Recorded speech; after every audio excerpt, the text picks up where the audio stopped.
Honourable David Cunliffe.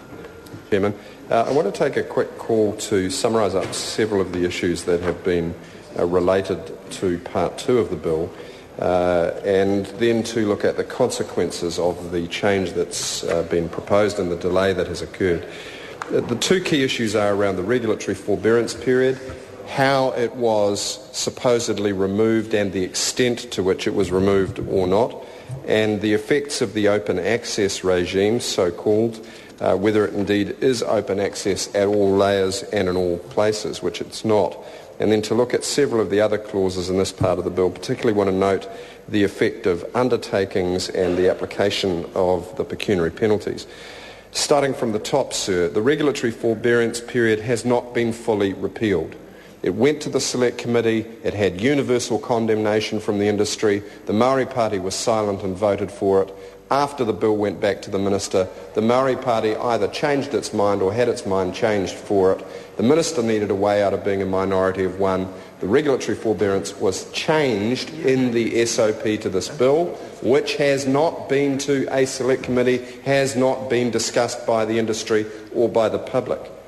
But it was not, as the government said, a full repeal of regulatory forbearance. Certain aspects remain unable for the Commerce Commission to adjudicate until 2018 or 2019, my colleague corrects me. And that, sir, just reflects the shadowy, opaque nature of this process, where deals have been done in the back room and the fine print, and the public of New Zealand know to their bones, sir, that means their interests are put at risk by the corporate sharpies cutting deals behind closed doors and the fine print nobody can understand. People have been there before. They saw Maurice Williamson give it the wet bus ticket for 10 years, the Minister for Telecom, and it looks like the son of Maurice Williamson is sitting in the chair here. He's aged prematurely, but there he is, the son of Maurice Williamson, sitting in the chair, presiding over, in fact, designing a new wet bus ticket for the fibre age. Here's the wet bus ticket. It's half a wet bus ticket on regulatory forbearance. The open access regime, a lovely sense of irony. I hear the Attorney General squeaking in the back row.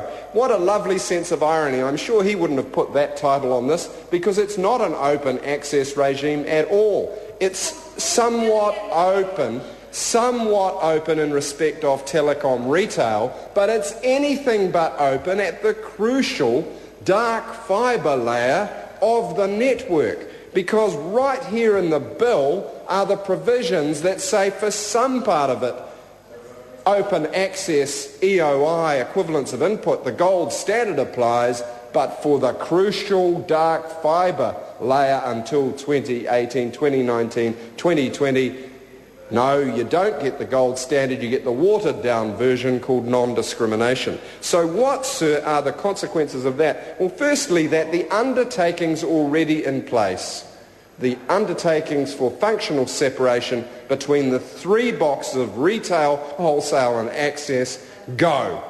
They go. It doesn't, I agree with the Minister, matter so much at the retail end because it's replaced by structural separation. But there's no structural separation between access and wholesale. No structural separation around the core of the network. That is where the public's interests are put at risk.